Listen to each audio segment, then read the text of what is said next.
Oliver.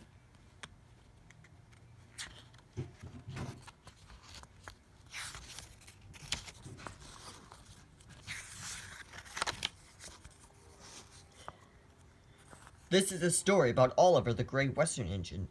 His owner didn't want him anymore, and he was going to be turned to scrap until someone came to his rescue.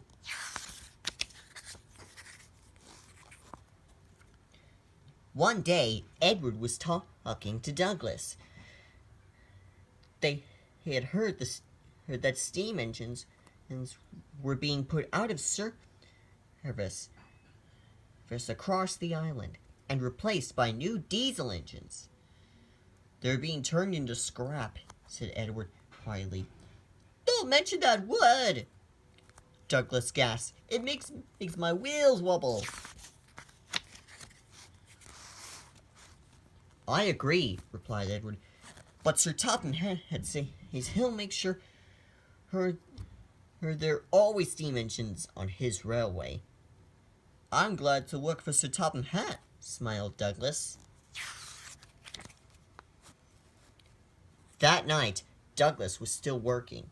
He had taken the midnight goods train to a station on a faraway part of the island where only the diesels worked. He was just shunting, ready for his return journey, when he heard a faint hiss. "That sounds like a steam engine," he thought in surprise. The hiss came again. "Who's there?" asked Miss Douglas. "I'm Oliver," whispered a voice. "Are you one of Sir Topham Hatt's engines?" "I am proud of it," replied Douglas. "Thank goodness," said the voice. In the darkness, Douglas could make out a little western engine. "This is my coach Isabel and brake van Toad," said the engine. "We've run out of coal and have no more steam." "Well, what are you doing here?" asked Douglas. "Escaping from the scrapyard," replied Oliver, trembling. Douglas shivered. "I'll be glad to help you," he said. We'll make it as if you're ready for scrap, and I'm taking you away."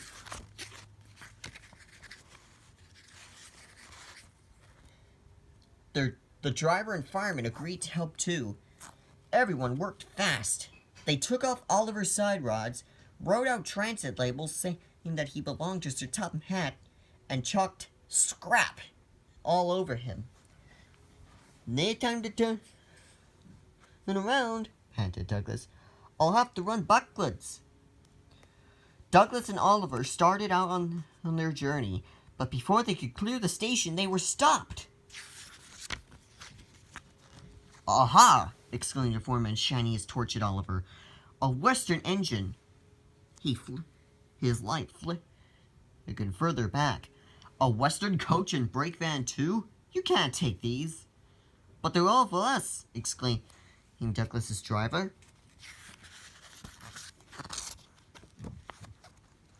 Douglas's driver showed him the transit labels. Oliver and Douglas hardly dared to breathe. The foreman looked all over Oliver. "Seems in order. You can go now, driver," he said. "Ooh, that was a near thing," thought Douglas. "We had worse," smiled Oliver. "We were nearly caught getting here and had to hide on an old quarry branch for 3 days. I was very frightened." "I'm not surprised," replied Douglas, and they forged ahead. It was daylight when their journey ended. "We're home!" cried Douglas as they reached Sir Topham Hatt's railway. "I know just the place for you," and they showed him a nice, and he showed them a siding nicely hidden away. "Goodbye, and thank you," whispered Oliver. "I was happy to help," smiled Douglas, and he puffed away. Back at the shed, Douglas told the other engines all about Oliver. They were excited and agreed something had to be done. "Sir Topham Hatt will have to know," said James. Douglas should tell him at once, added Gordon firmly. Well, here I am, said a cheerful voice. Now what's all this about? It was Sir Topham Hatt. The engines were silent. Beg your pardon, sir, but we do need another engine, said Duck quietly at last. Yes, sir, a steam engine, sir, said Gordon. Indeed, replied Sir Topham Hatt, but I'm afraid that unless one is saved from scrap, there's little hope. But, sir, burst out Douglas, one has been. Who told you that? Douglas, answered Topham Hatt. The engines looked nervously at each other.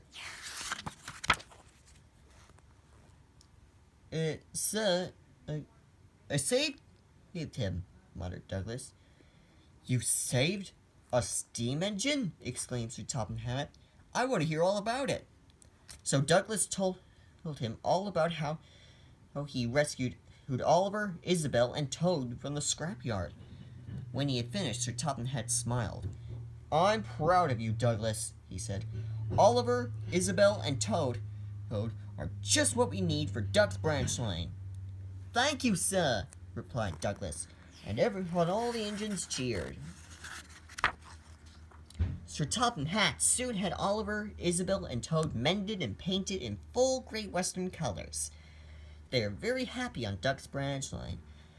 As Oliver puffs along the coast, he often thinks about his lucky escape he had. If Douglas hadn't come to his rescue, things would have been very different.